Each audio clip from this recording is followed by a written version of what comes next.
위대한 리더십은 사람과 세상을 움직이는 힘입니다. 다양한 분야에서 빛나는 리더들의 지혜와 경험을 함께 나누는 시간, 더 인터뷰.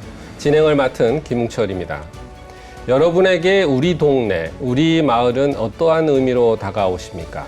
아이들이 안전하게 뛰노는 놀이터, 어두운 퇴근길을 밝히는 가로등까지 이 모든 일상을 설계하는 힘이 바로 지방자치입니다.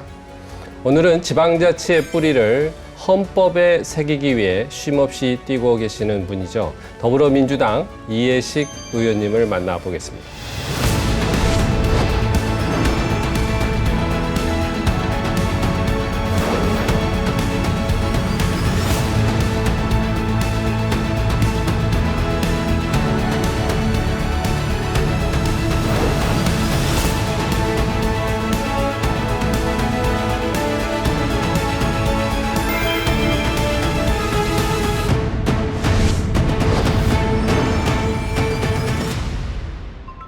의원님 바쁘신데 이 자리해 주셔서 감사합니다. 네, 얼마나 감사합니다. 바쁘십니까?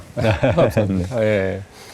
그 얼마 전에 저희 스튜디오에 네. 어떤 의원님을 모셨는데 차량 이부제에 네. 걸려셔가지고 근데 마침 또 보좌관의 차량도 같은 번호여가지고 네. 거의 걸어오다시피 하셨는데 예. 오늘 어떠셨습니까, 의원님? 예, 제가 오늘은 불가피하게 네. 제 보좌관 차를 좀 이제 이용을 했습니다. 아, 다행이시네요. 예. 번호가 다르셔서. 네, 아, 네, 네. 그러셨구나. 예. 네. 그 보좌관 차량이 아니시면 혹시 뭐 이 공공 그러니까 이제 기관- 뭐 홀짝제를 지켜야 되니까 네, 네. 뭐 특별한 이상이 없으면 이제 네. 뭐 지하철을 타고 지하철 뭐 그렇게- 타시고. 아, 네. 물론 타죠. 네. 제가 오랫동안 원내 대변인 할 때 2년 동안 여기 국회를 지하철로 왔다 갔다 했기 때문에 아, 뭐 전혀 그러셨군요. 새삼스러운 게 아니고. 아, 네. 누구 뭐 알아보고 이렇게 그런 그거 거에 이제 가끔 뭐 부담되지 지하철에서는 많이 알아보죠. 않습니까? 야. 네. 아니, 그것도 어떻게 보면은 정치인으로서 이게 좋죠. 주민들 왜냐하면 만나는 이제 기회니까. 우리 강동구 지역 유권자들하고 같이 이제 가는 거기 때문에. 네, 예. 그렇죠. 의원님 요즘 축하할 일이 많으시더라고요. 네, 그렇습니다. 다시 한번 축하드립니다. 감사합니다. 네. 그리고 또 축하드릴 게 지금 정원호 후보 경선 선거대책위원장 맡으셨는데 예, 그렇습니다. 본선을 이제 또 준비를 하셔야 될 텐데 네. 거기에서도 이제 사실 선거대책 좌장으로서 이끌어 가시겠네요. 뭐 역할을 물론 이제 해야 되는데 예. 우리 서울시 의원님들이 다선 중진 의원님들이 많잖아요. 맞습니다. 예. 그러니까 아무래도 이제 다선 중진 의원님들의 역할이 커지고 네. 그리고 또 우리 정원호 후보의 이 선거 전략이라고 하는 것이 결국 네. 그 중도 확장 전략인데 성수동을 비롯해서 성동구청장을 하면서 보여줬던 네. 어떤 네. 성과, 네.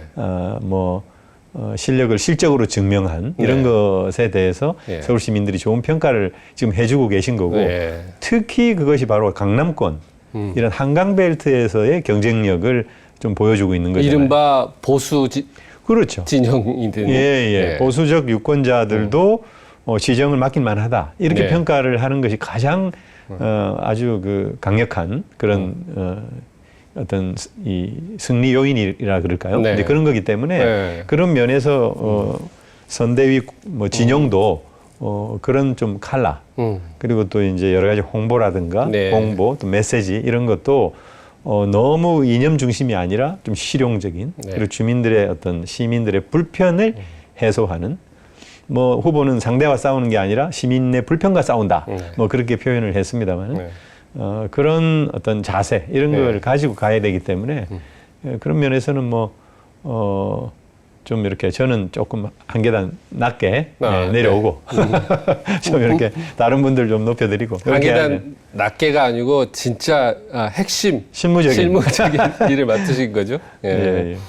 어쨌든 지방선거가 이제 가장 우선 과제일 것도 같은데 네. 뭐 그것 말고도 뭐 여러 가지 일 바쁘실 것 같아요. 근데 가장 그렇습니다. 현안 지금 가장 중요한 거 이제 선거에 매진하는 겁니다. 매진하는 네. 거고 그리고 이제 행안위가 지금 뭐 열려야 되는데 네. 사실 선거 시기에는 좀 열리기가 좀 현실적으로 힘든 면이 있죠. 예. 그런데 예. 이 정개특위가 지금 가동이 되고 있어요. 저는 네. 정개특위 위원인데 결국 광역의원의 선거구 획정을 해야 됩니다. 아, 그에 따라서 기초의원의 정수를 확정을 해서 시도의회에다 보내야 됩니다. 예. 그러면은 시도의회에서 기초의회 의원의 선거구를 또 획정하게 됩니다. 그 지금 선거가 코앞에 다가와 있는데 아직도 지금 여야 합의가 완벽하게 되지를 않았어요. 그래서 정말 하루 빨리 이걸 예. 결정을 해야 되는데 이번 주말 안으로 좀 예. 가닥이 잡히지 않을까. 의원님을 소개할 때 뭐 지방자치 전문가, 명실공히, 자타공인 라고 이야기를 합니다. 그래서 제가 한번 경력을 정리를 해봤어요. 일단은 강동구의 구의원, 기초의원을 하셨고 서울시의 의원, 광역의원을 하셨단 네. 말이에요. 그리고 강동구청장을 내리 삼선하신 거죠? 네네. 네, 삼선하셨고 그 다음에 지금 또 국회에 이 지방자치와 관련된 행정안전위원회 위원을 지금 의원을 하고 계시고 네. 뭐 전에 보니까 민주당 지방자치발전협의회 외울 수가 없어요. 제가 적어왔습니다. 지방자치발전협의회 지역회장, 그다음에 협력과 연대 지방자치센터 공동대표, 자치분권 박람회 조직위원회 공동위원장, 대통령 소속 지방자치발전위원회 위원, 또 분권위원회 위원, 거의 뭐 지방자치와 관련된 거는 다 망라하신 것 같은데 이 지방자치 전문가로서 한 30년 평가 한번 해주시죠. 이제 우리 지방자치가 30년 됐다 이렇게 얘기를 하는데 저는 그렇죠. 그게 좀 잘못된 표현이다. 아, 왜 그렇습니까? 36년 차다. 이제 그렇게 말씀드릴 수가 있어요. 네. 우리 헌법에 117조, 118조가 지방자치에 관련된 조항입니다. 그게 두 개 조항인데 네. 118조 1항이 어떻게 돼 있냐면 지방자치단체에 의회를 둔다 이렇게 돼 있어요. 그래서 지방자치단체로 불리려면 다 의회가 있어야 됩니다. 이건 네. 이제 헌법 개정을 해서 지방자치단체를 지방정부로 예. 사실은 명칭을 바꿔야 되는데 예. 지금 우리 헌법은 지방자치단체라고 돼 있기 때문에 어쩔 수는 없는데 지방자치단체로 존립을 하려면 의회가 있어야 되는 거예요. 네. 그래서 의회는 의원들로 구성이 되잖아요. 예. 의원들은 주민들의 투표에 의해서 뽑히는 거고. 그렇죠. 그래서 1991년도에 지방자치를 부활하면서 네. 그 해에 기초의원 선거 그리고 광역의원 선거가 있었어요. 있었고 4년 뒤에 1995년도에 네. 자치단체장도 직선으로 뽑았어요. 아. 그래서 우리가 30년 됐다 이렇게 얘기를 하는 거는 1995년도에 의원과 자치단체장을 다 직선으로 뽑은 그 해를 기점으로 해서 예. 30년 됐다. 뭐 작년 얘기입니다만은 예. 지금 이제 31년 된 거죠. 예. 예. 네, 그런데 저는 아까 예. 얘기했지만 우리 헌법에는 이 지방자치단체가 존립하려면 의회를 구성해야 되기 때문에 예. 의원 선거가 있었던 것으로부터 기산을 잡는 게 맞다. 91년. 91년부터 지방자치가 부활된 것으로 보는 게 맞다. 네. 우리가 내란 때 생생하게 경험하지 않았어요? 맞습니다. 대통령이 계엄을 선포를 했는데 국회의원들이 국회에 모여가지고 해제 의결을 했잖아요. 예. 그럼으로써 계엄이 해제가 됐잖아요. 예. 그래서 우리 국민들이 국회의원들이 뭐 맨날 놀고 먹고 뭐 싸우기만 하는 줄 알았더니 정말 국회가 엄청난 기관이구나. 민주주의의 네. 가장 중요한 기관이구나라고 하는 걸 알게 됐잖아요. 그러니까 마찬가지로 지방의회가 구성이 되는 것이 먼저 이렇게 기본적인 거죠. 아, 그렇군요. 이제 그걸 좀 말씀을 드리고 저는 뭐 우리 국민들이 워낙 그 현명하고 이런 지적 수준이 굉장히 높은 국민들이기 때문에 지방자치의 어떤 여러 가지 그 한계 또는 뭐 흠결이 많이 뭐 존재함에도 불구하고 이 30년 넘어 이렇게 거의 35년 이상 네. 지속되어 온 이런 지방자치 역사가 지금의 대한민국의 지방자치의 어떤 정체성을 규정을 하는 거라고 보고 있는 거거든요. 그래서 뭘 이렇게 갑자기 바꾸기가 사실은 좀 힘든 거예요. 그래서 이제 조금씩 바꿔가야 되고 조금씩 바꿔가면서 이렇게 이 행정이나 또는 정부의 부담을 덜 주는 방식으로 그렇게 가야 되고 중요한 거는 이제 헌법을 좀 보강을 해서 아까 제가 130개 조항 중에 두 개밖에 없는데 네. 이 두 개 조항으로는 사실은 뭐 지방자치를 규정하는 그런 여러 가지 원칙, 원리 이런 것들을 다 담을 수가 없거든요. 지금 두 개 항이라는 건 헌법에 두 개 항. 헌법에 117조, 118조 이 두 개밖에 없고 각각 두 개 항씩 있어가지고 2개조, 2개항, 네. 2개조, 4개 항이죠. 네. 요거밖에 없기 때문에 네. 조금 더 이제 보완해야 되는 거고요. 그럼으로써 이제 지방자치를 조금 더 강화를 해야 되겠죠. 예. 이야기가 나와서 헌법에 이 지방 정부의 네네. 의미를 담는 뭐 헌법의 전문에도 이렇게 이야기 부분을 뭐 이재명 대통령도 이야기를 하신 거 같고 네네. 그 일반 사람들이 이 지방자치에 대한 내용이 헌법에 담긴다. 이게 어떤 의미인지 그냥 헌법에 조문에 하나 넣어서 상징적으로 그런가 보다 이렇게 생각할 수 있는 부분이거든요. 우리가 이제 1948년 정부 수립하고 나서 헌법을 만들지 않았습니까? 그래서 7월 17일 날 제정 공포를 한 건데 그때에 역시 그 지방자치와 관련해서는 그대로 그 두 개 조항이 지금까지 그대로 지속되고 있는 거예요. 네. 그러니까 지방자치와 관련된 옷이 정부 수립 후에 한 번도 바뀌질 않은 거예요. 1948년 이후에. 네. 그래서 52년, 56년 두 차례 선거가 있었고 네. 그때 시의원장을 선출을 했거든요. 뭐 광역시장이나 도지사 이런 건 다 임명을 했습니다. 그렇죠. 풀뿌리 민주주의부터 더 한 거예요, 우리 선대들은. 네. 그러니까 시장, 읍장, 면장. 그때는 이제 농촌 사회였기 때문에 예. 읍이나 면에 뭐 인구가 많았죠. 예. 그래서 시읍 면장을 뽑았는데 지금으로 말하면 이제 시군 구청장 정도 되겠죠.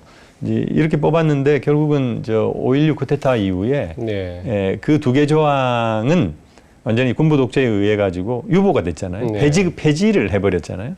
그러면서 87년 민주항쟁 이후에 1988년도에 네. 헌법을 바꾸면서 지방자치를 실시하게 됐고 그때 바로 실시한 게 아니라 또 김대중 대통령이 또 단식도 하고 이렇게 투쟁을 맞아요. 하면서 예, 겨우 맞습니다. 91년도에 의원을 뽑고 네. 그리고 95년도에 이제 단체장을 뽑은 거거든요. 네.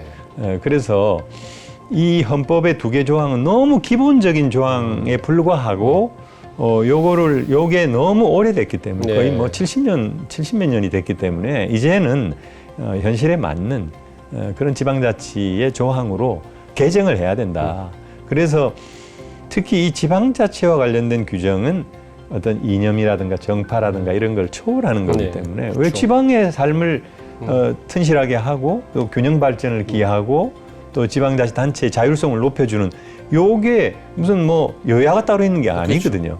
그래서 대표적으로 아까 말씀드린 지방자치 단체를 지방정부로 좀 바꿔야 됩니다. 지방정부. 지방정부를 지방자치 단체라고 부르는 것 자체가 일본식 표현이고 아하. 굉장히 오래된 거기 때문에 네. 지방정부를 바꿔야 되고 그리고 지방자치의 가장 중요한 3대 권한이 지방 입법권, 자치 입법권, 자치 재정권, 자치 조직권 이렇게 돼 있는데 요 각각의 내용들도 헌법에 좀 담는 게 좋다. 결국은 30년 동안 이 중앙의 권한을 이양하는 과정이었고 의원님은 실제로 권한을 달라고도 해봤던 시절이 있었고 지금은 주는 입장인 것도 같고 제가 이제 그런 느낌인데 실제로 지방 앞으로 생길 지방 정부에 계시는 분들의 역량 어느 정도입니까? 저는 물론 이제 그 위험 요인도 있는데 네. 이재명 성남시장, 경기도지사 한번 생각을 해보세요. 이런 행정 성과로 시민들에게 어떤 효능감을 안겨주는 자치단체장, 그 자치단체장들이 조금 더 많은 권한과 조금 더 많은 예산을 가지고 있었더라면 훨씬 더 창의적이고 진전된 그런 정책들을 많이 할 수가 있었겠죠. 예, 예. 우리 대통령께서 늘 하시는 말씀이 내가 시장에서 도지사가 되고자 하는 것은 자리를 탐해서가 아니라 더 많은 권한으로 더 많은 일을 하고 싶어서 하는 것이다. 대통령도 마찬가지로 그렇게 말씀을 하셨잖아요. 네. 저는 이제 그게 답이라고 보는 거거든요. 그래서 우리가 조금 못 믿을 구석이 있지만 우리의 행정 시스템은 이게 만만한 게 아닙니다. 네. 예, 이게 뭐 개선 조직이 있어가지고 담당자에서부터 계장, 팀장, 뭐 과장, 뭐 국장, 실장, 본부장, 뭐 부단체장, 네. 단체장 이렇게까지 결제 라인이 돼 있어가지고 이 사업을 추진하는 담당자가 이게 문제가 있다라고 하면 절대 안 합니다. 위에서 시켜도. 왜냐하면 감사원 감사받아야죠. 네. 광역단체 감사받아야죠. 네. 감사받아 지적사항 나오면 자기 승진이 안 됩니다. 구청장 시절에 시켜도 안 하는 그 직원들 많았습니까? 당연하죠. 아하. 네, 그래서 구청장이 어떤 법령에 디테일하게 아주 밝아야 되고 그래서 이 직원들이 가능한 일, 해도 문제 없는 일, 하면 또 주민들이 좋아할 일 네. 이런 것을 시켜야 되는 거거든요. 네. 그런 이제 네. 훌륭한 단체장들은 이제 그렇게 합니다. 근데 이제 엉뚱한 일을 시키면 안 하는 거죠.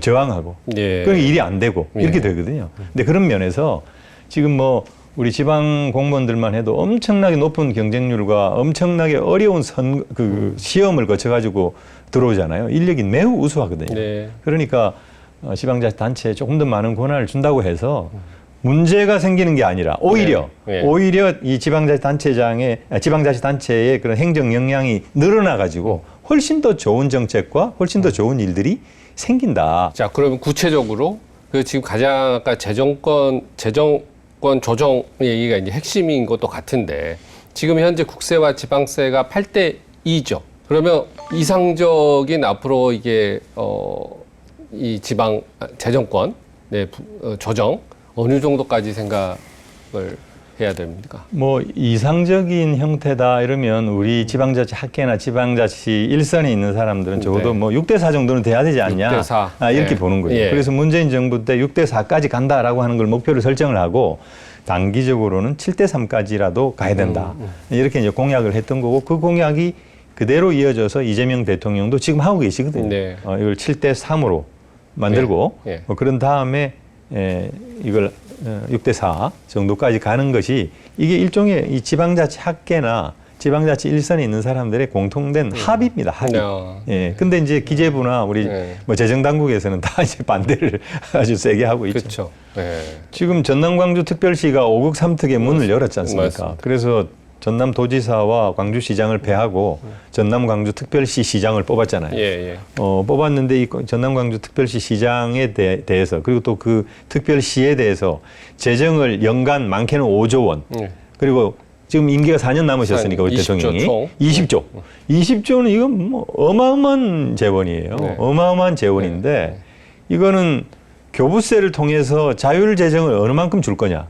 내지는 뭐 교부세는 아니라 하더라도 지방소비세나 이런 걸 조금 늘려가지고 자율재정 20조 중에 자율재정이 어느 정도 갈 거냐. 거시적인 안목에서 전남 광주의 어떤 산업 생태계를 바꿀 수 있는 그런 어떤 집중된 투자를 해야 된다. 선택과 집중을 통한 투자를 해야지. 이걸 돈을 계속 나눠주고 뭐 27개 시군구에다가 쪼개가지고 나눠주고 뭐 물론 자치권이 살아나는 것도 좋지만은 나중에 가서 이게 어떤 뭐 거의 그 비슷한 결말이 났을 때는 오히려 통합시장의 정치적인 책임으로도 돌아올 수 있는 거거든요.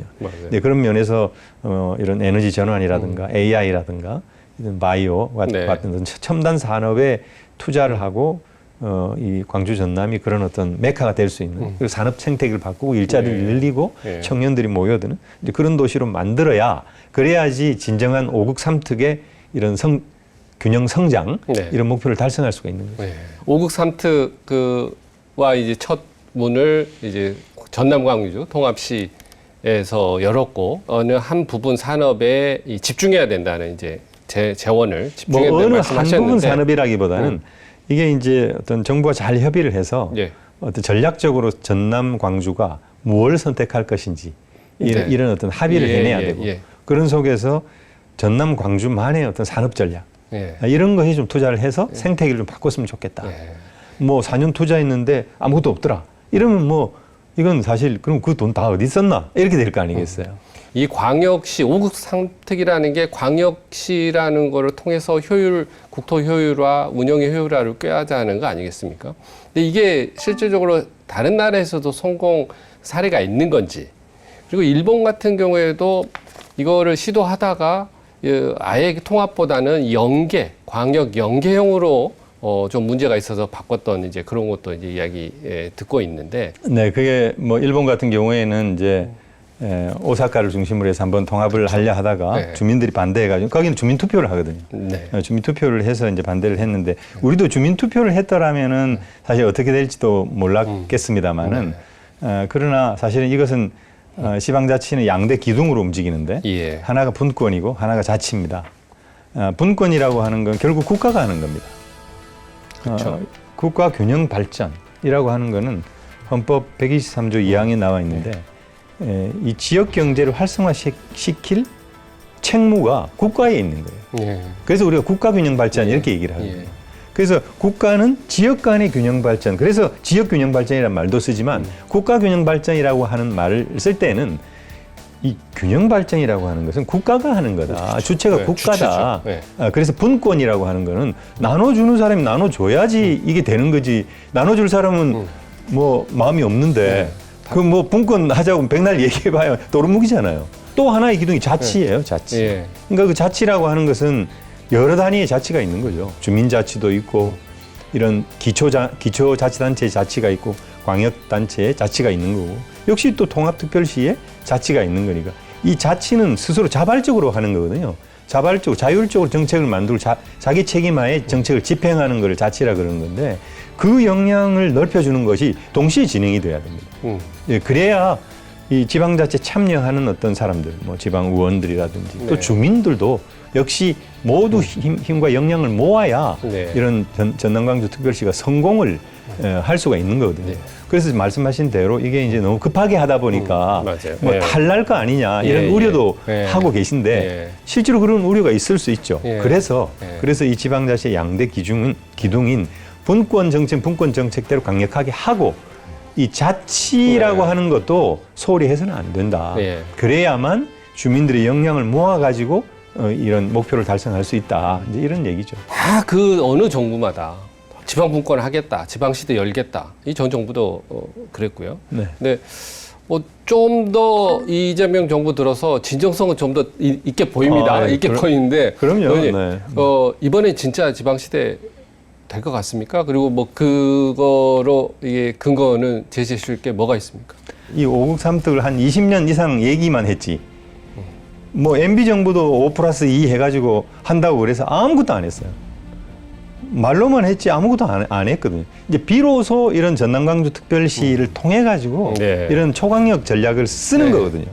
그래서 이제 투자도 하고 산업 생태계도 바꾸고 이런 결과물을 가지고 네. 대구 경북으로도 가고 또 충남 대전으로도 가고 그렇게 이제 넓혀가는 거죠. 그러면 시간이 많이 필요하지 이게 뚝딱 되는 게 아니기 때문에 저는 이 전남광주 특별시의 시민들이 정말 그 어떤 혼신의 노력을 다해서 네, 이런 5국 네. 3특의 전략을 네. 꼭 좀 성공을 시켜야 된다. 네. 이렇게 생각합니다. 아, 네.